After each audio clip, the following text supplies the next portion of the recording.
Good afternoon, everyone. Welcome to the afternoon session of the conference. And I'm Tim Entwistle, the Director of Royal Botanic Gardens, Melbourne, currently. And I've got a couple of notices to say before we get going today. Not that I'm moving on, by the way, just that I have moved on. And the messages are, first of all, there's a change of speakers in parallel session 14, which will be held at 3:30 today. So parallel session 14, Jean-Pierre Laurent is not here and will be replaced by Christopher Dunn, who's going to speak on biocultural conservation as a botanic garden conservation strategy. Session 14, 3:30, Christopher Dunn, Conservation, Botanic Gardens Conservation Strategy. The other thing I need to tell you is to remind you that at the dinner this evening, which I believe starts at 7 p.m. Over where we're having our drinks during the day, there'll be a silent auction to raise funds for the Sylvia Scholarship Fund, which has been set up to support staff from developing country gardens or country botanic gardens to attend training courses and conferences. So the important part of that message is bring your wallet, purse or money bag, however you carry your financial resources around, bring them to the dinner and be ready to open that and share that with your colleagues. So it says at the bottom here, be prepared to be generous. Now the session we have today, the two plenaries, is a lovely couple of talks on horticulture really, two quite different aspects of horticulture, but to focus a little bit on plants and how we look after those in botanic gardens, which it's been said a couple of times through talks, I think, that the first thing we have to get right is that great horticulture and get people in. So these two talks are about making sure we have that fantastic horticulture and those landscapes, but also making sure those landscapes have a net positive impact on the environment as well. And perhaps both talks are a little bit about that as well. So first speaker, Dr David Rae, who's Director of Horticulture at Royal Botanic Gardens in Edinburgh, and someone who's very keen and enthusiastic both about training, horticulture, communicating, and speaking, of course, on botanic gardens generally. David.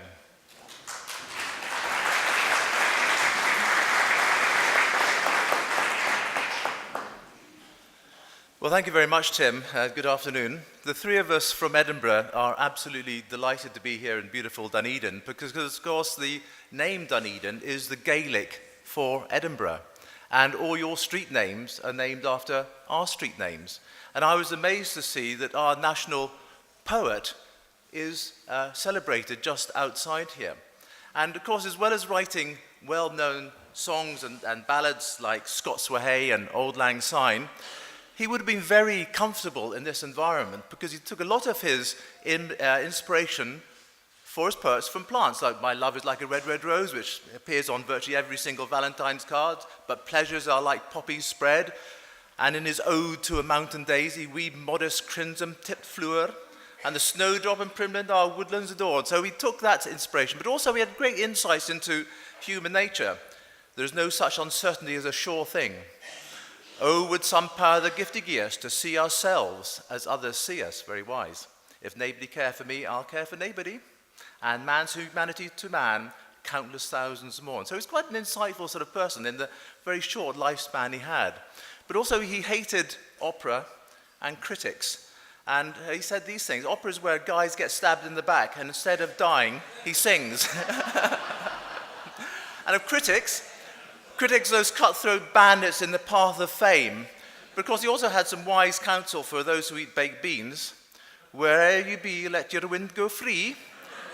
In church or chapel, let it rattle. Anyhow, enough of Robert Burns and on to this talk. So I was only saying a little word about the changing work of botanic gardens and why.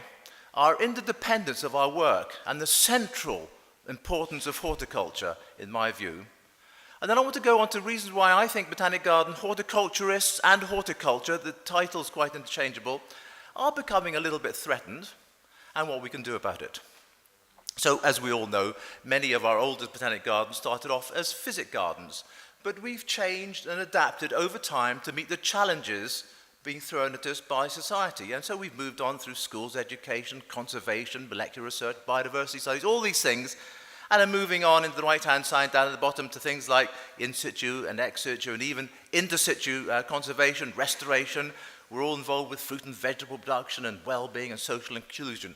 All these things Botanic Gardens do, and they're really important that we are changing with the times to meet the needs of society. And what we do comes from a wide range of sources, from national and international conventions and strategies, historic precedents, governing bodies, managers, curators, even networking organizations. This is what we're doing here after all. So for instance, we change what we do as we adopt things like the GSBC. It's having a fundamental impact on what we do, and that's right. And the CBD and CITES and the International Agenda for Botanic Gardens and so on. All these documents and policies and conventions and strategies help shape what we do and move us forward to make us relevant to society. And of course, there's some history comes there too, and from my own garden, top left, Logan Botanic Garden, one of our 4 botanic gardens, has an historic landscape, and we're not going to change that. And our rock garden in the middle top there is a famous rock garden. We're not going to change that. And some of the taxonomic work we do is ongoing in rhododendrons, Zingiberacea and Begoniaceae. So there is a historic precedence there for continuing, but finding new angles on that research or those plant groups. And of course, government bodies and trustees have an influence too. And this is a page from our corporate plan. And right at the very top, Scottish Government has 11 national outcomes. And we work hard to align what we do, because after all, they pay for us, not totally, but they pay a lot of money towards us. We're required in some ways, not unreasonably, to make sure that what we do is aligned to what they want to see. And luckily, some of those things like sustainable places, healthier lives, environment, national identity fit very well with what we do. But we make sure that we line some of our activities there in orange, like biodiversity, education, enterprise, environmental sustainability, and visitor attraction, aligned up through a line which connects with Scottish Government outcomes. And then, of course, directors and curators have their own passions and things they're keen on. These are some of the things encapsulated in these photographs that I'm particularly keen on. I'm passionate, top left, about making sure our collections are properly verified, that we have good quality data.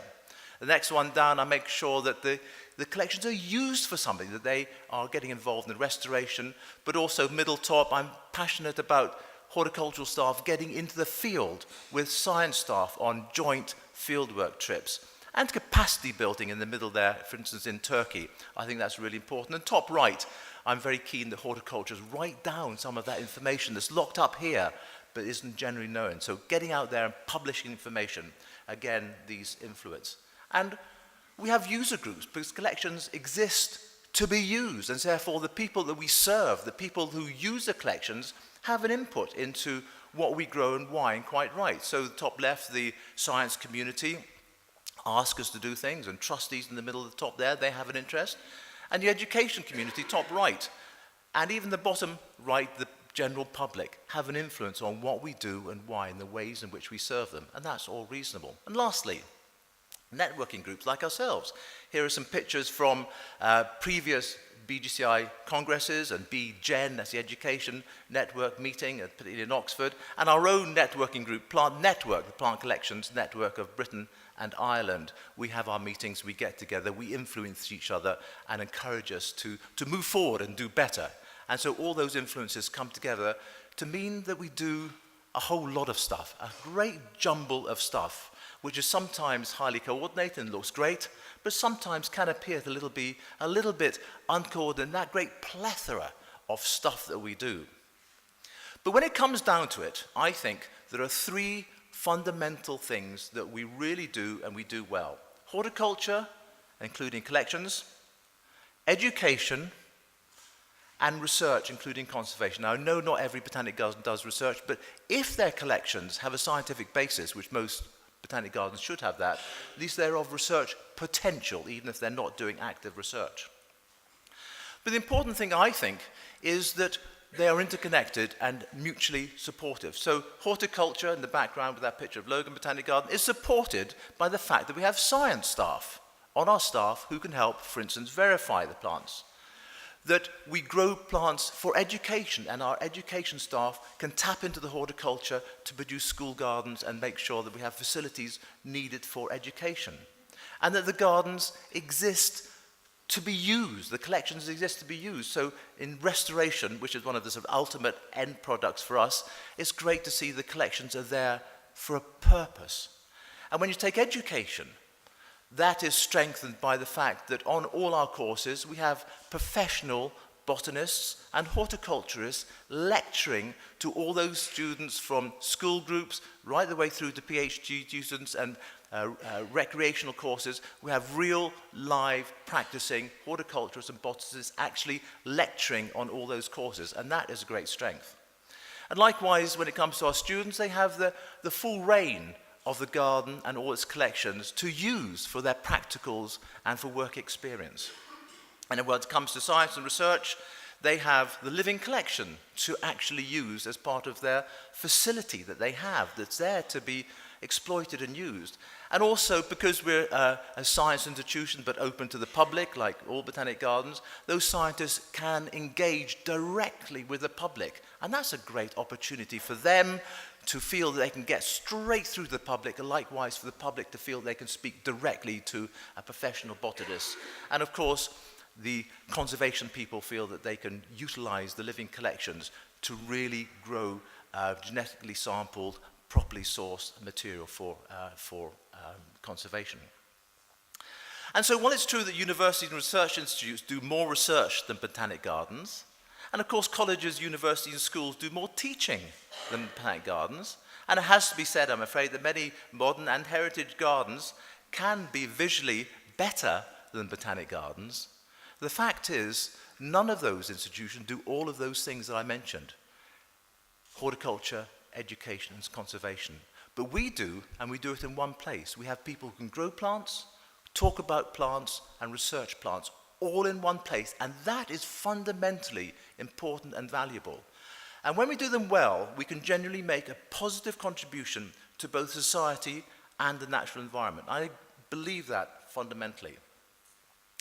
The sum of the three parts is certainly greater than the value of them independently. That is what makes us special. But to continue this requires that all three parts are equally strong and equally valued. And this brings me to my point. But my argument today is that I believe that in some botanic gardens, horticulture is losing ground and being undervalued. And we do that at our peril, I believe. Because horticulture is a single common factor that links every single botanic garden. So while most do education and quite a few do research, every single botanic garden has a garden. That is the one factor. And plants and gardens are needed to deliver all the activities that we've talked about. And without them, horticultural staff in botanic gardens could not deliver all of these activities. And so the snag is, there is a concretion danger that perhaps in horticulture we're spreading ourselves too thin. We're uncoordinated. Perhaps we're lacking sufficiently broad knowledge. Sometimes we're not professional enough. Our collections don't always meet the needs of users, and sometimes our landscapes are confused and aren't working. So why have we lost place with groups like marketing, events, exhibitions, education, science, and even corporate services? This graph should be taken with a good deal of pinch of salt, because it is a general observation only. Departments and organizations have reshaped several times, so you should just take this a little bit carefully and don't quote it. This is from my own institution, the Royal Botanic Garden, Edinburgh, looking at staff number changes since 1980 to the present day. On the left-hand side, we have staff numbers. Along the bottom, we have different divisions or departments, and in blue, the case in 1980, and in red, 2012. So you can see that over that time, education staff have tripled, events, exhibitions, interpretation have tripled, development, membership, press and marketing probably quadrupled, corporate services has gone up by 3, science has stayed pretty stable, but horticulture has come down by about 38%. And I think that's a trend that's happened in many botanic gardens, and I would be the first to say, don't get me wrong on this, we need all those people. We need professionals in education and in events and interpretation. And also in development, we need that help and the money. And in corporate services, of course, we need to be governed properly. That's absolutely true. But it is the case. I see this the same. I'm not just saying this for my own garden. I see it across botanic gardens. Numbers are dropping. And I think also quality and careers and the potential of horticulture to deliver is dropping. So why have we lost ground? Well, I think it is true to say the collections, garden, landscapes are not always seen to be fit for purpose. I've witnessed some of these botanic gardens and some of these areas. I think, what is that supposed to be achieving? Gardens our work aren't always seen to be relevant. You go up to some flower bed and say, well, what's that supposed to be telling me? Staff sometimes aren't always sufficiently valued. And sometimes, I have to say, there's a lack of professionalism in keeping up to date. And our presentation skills, talking the talk, and looking the part, we need to be professional in the way we behave and what we do. And there are insufficient numbers coming into botanic garden horticulture in general. In a recent survey in the UK, this was seen as poor perception. Young people see horticulture as a poor career choice. Low wages, not much of a career, cold, wet, nasty, valueless, not appreciated by society. There's a serious problem of perception out there in youngsters. And sometimes the quality of training, I have to say, isn't as good as I'd like to see it. As we said on Monday in one of our sessions, we need our horticulturists to be practical and have the basic skills and know all that stuff. But on top of that, we want botanic garden horticulturists to have an insight into systematics, to have an insight into plant geography, to be able to go on field work and understand about how to do plant records management and look after plants in the field. So we're looking for some pretty special skills. And so we need to demand decent quality training. So what can be done about it? Well, we need to fix some of those things. The gardens and collections must be fit for purpose. We must make sure that our work is relevant.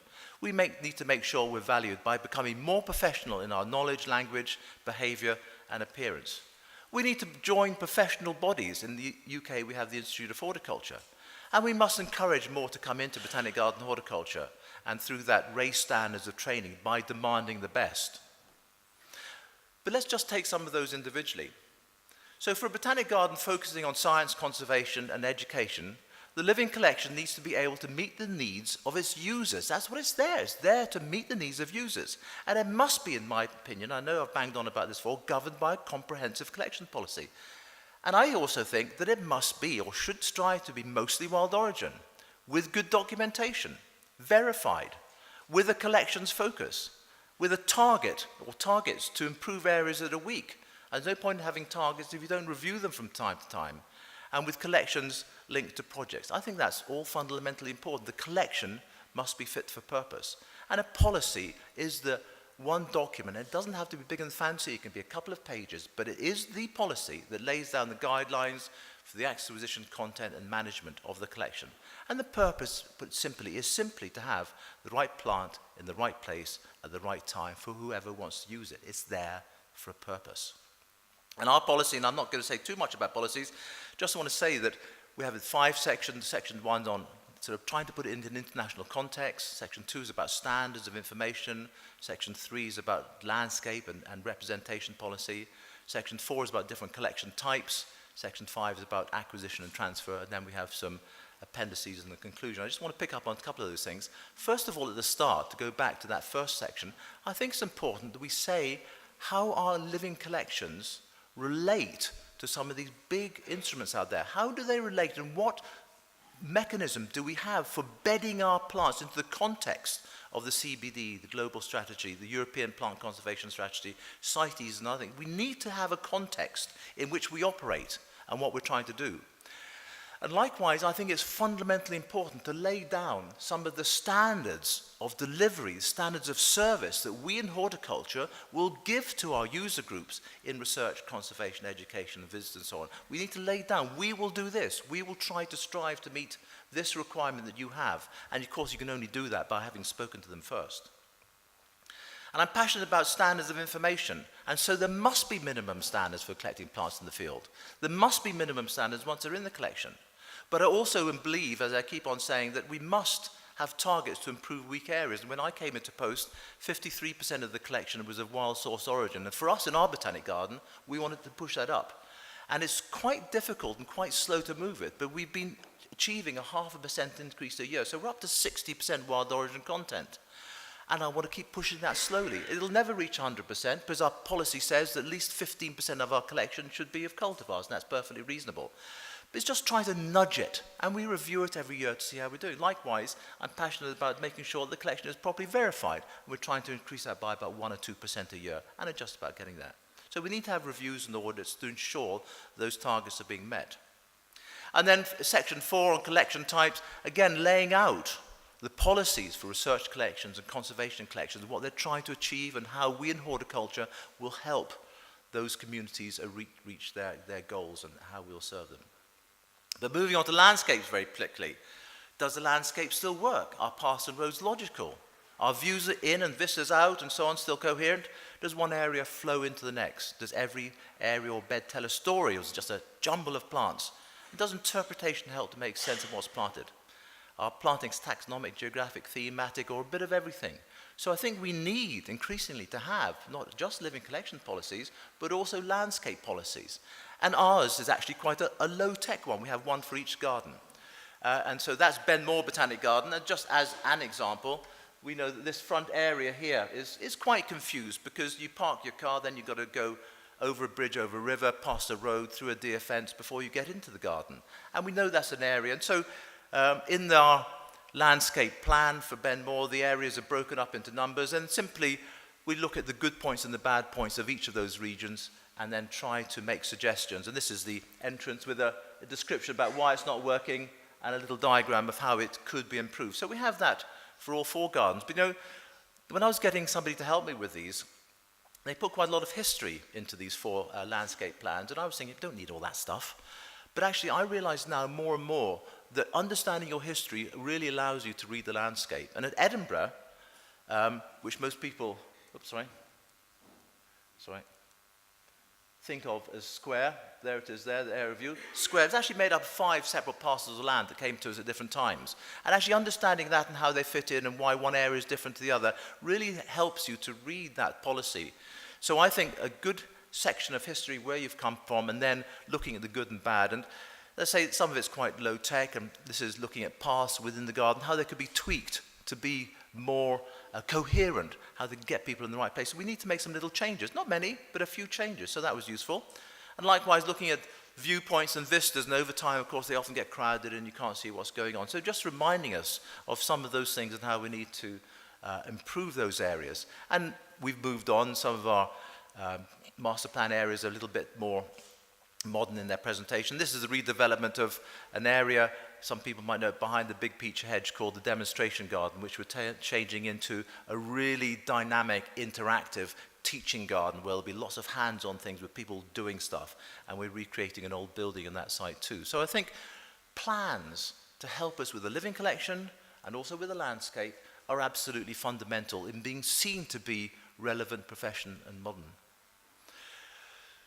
So just going back to the relevance of our work, Botanic Garden Horticulture is needed to create, amongst other things, inspiring landscapes that are attractive and relevant. Otherwise, people won't visit them. So yes, we want to be scientific, but they still need to be attractive, for goodness sake, otherwise people won't come. And they need to support science and education by providing the plants and facilities that those groups of people need. And they need to be relevant for conservation, again, by providing the service that's required.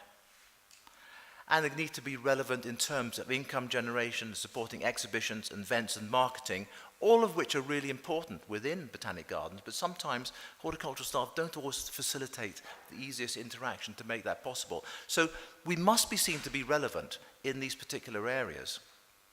But above all, we need to meet and speak with our groups and user groups and stakeholders to make sure that what we do is relevant to their needs.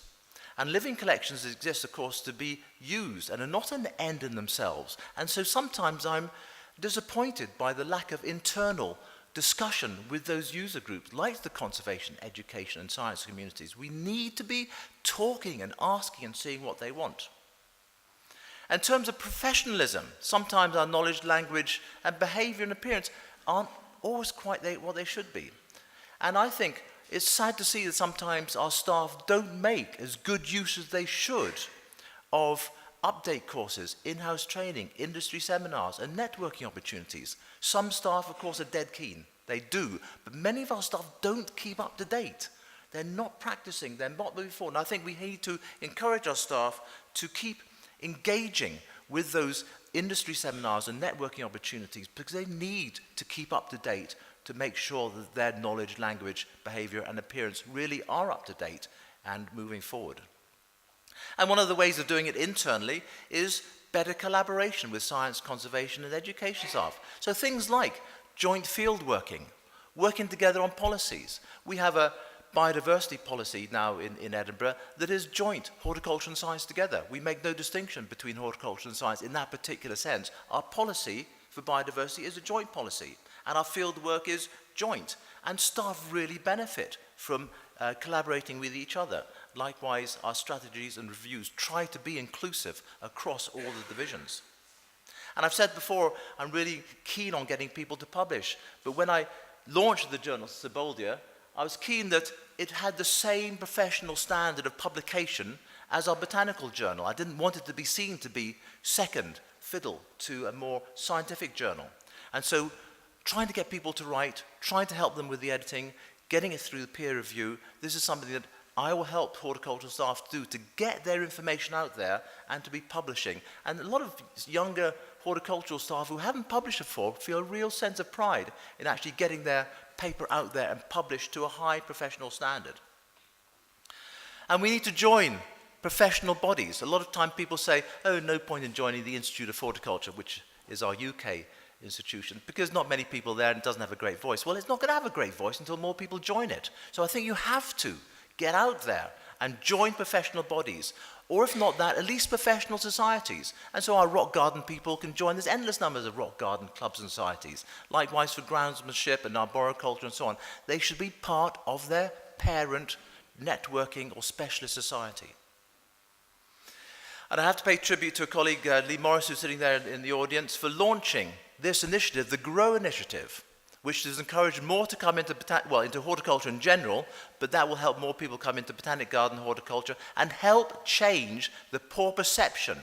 So I would say for UK gardens, get behind the GROW initiative. Lee organised a great idea. Have a careers day down at your botanic garden. Get all the local schools in. Get some staff to give case studies about their own careers. And we've had a couple of those now. It's great to see young people flooding into our lecture theatre, all the posters up and teachers down there, and some of our younger staff talking about their careers. What a great way of getting Botanic Garden to be relevant, encouraging careers in horticulture, but especially in Botanic Garden horticulture. And we need to raise standards of training by demanding the best. I am disappointed by some colleges who don't provide the high quality training that I think our staff deserve and we need in Botanic Gardens. And I'd say to you is if they're not doing it, take it in-house, do it yourself. We can do better sometime, build on the platform that's been established by those colleges and take it up a level. Get those people qualified in the areas I say that I think we need, as well as the basics, like a bit of plant geography, like some systematics, like fieldwork techniques. So I think these are all things we can do to help raise standards of horticulture and horticulturists, remembering that horticulture is the bedrock of everything that happens in Botanic Garden, and we neglect it at our peril. And so in conclusion, Botanic Garden horticulture is essential for all, or virtually all, Botanic Garden activities. We mustn't forget that. But I believe Botanic Garden horticulturists and horticulturists seem to be being overtaken by other groups, because perhaps we're not as thrusting, perhaps not as relevant, perhaps as not professional as we should do. But the first thing we need to do to be relevant and professional is to make sure our living collections are fit for purpose. They're there working professionally, and that our landscapes must also be fit for purpose. And so I believe we need to up our game in horticulture and be seen to be professional and relevant by meeting the needs of today. And I also believe the solutions are in our own hands. We can't whinge about it and expect others to do it for us. The solution's in our own hands. We have to do it. And I think all of us within Botanic Gardens have to encourage horticulturists, and I'm a horticulturist, to up their game and get out there and be relevant and professional. Thank you very much.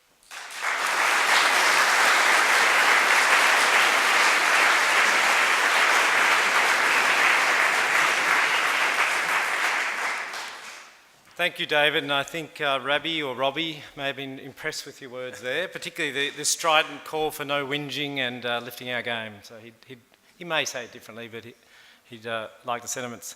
We've got time for a quick question for David. Yes.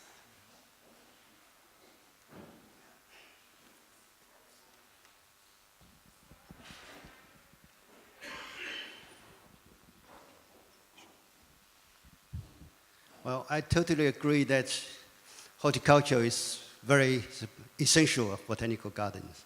And it is our own solution to solve the problem.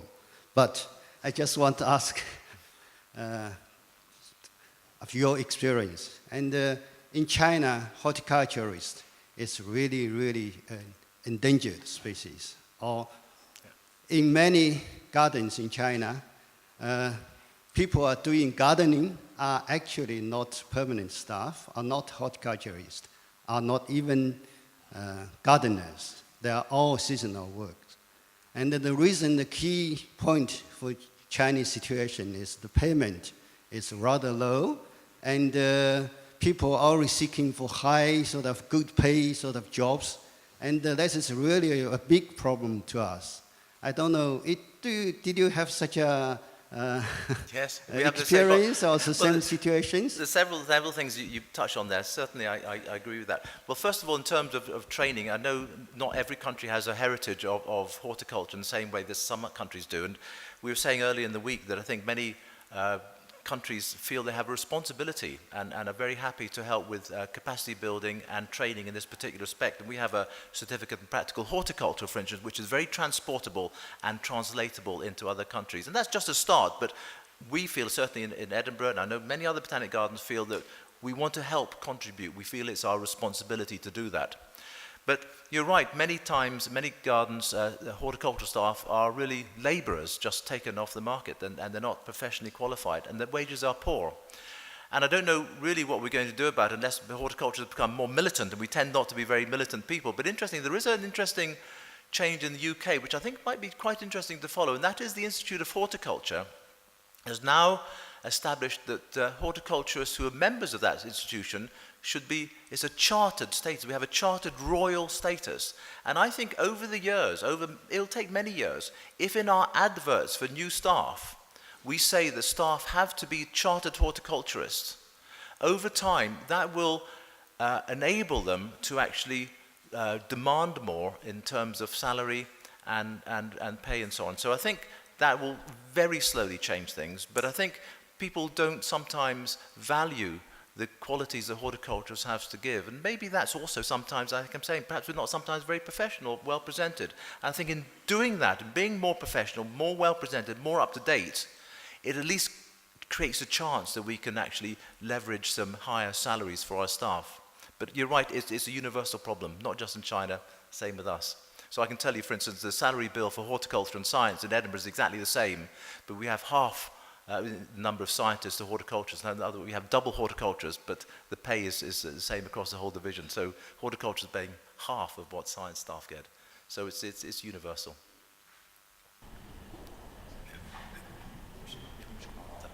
One more question. No, we might leave there. Thank you very much. Very presentable, David Rae. Thank you.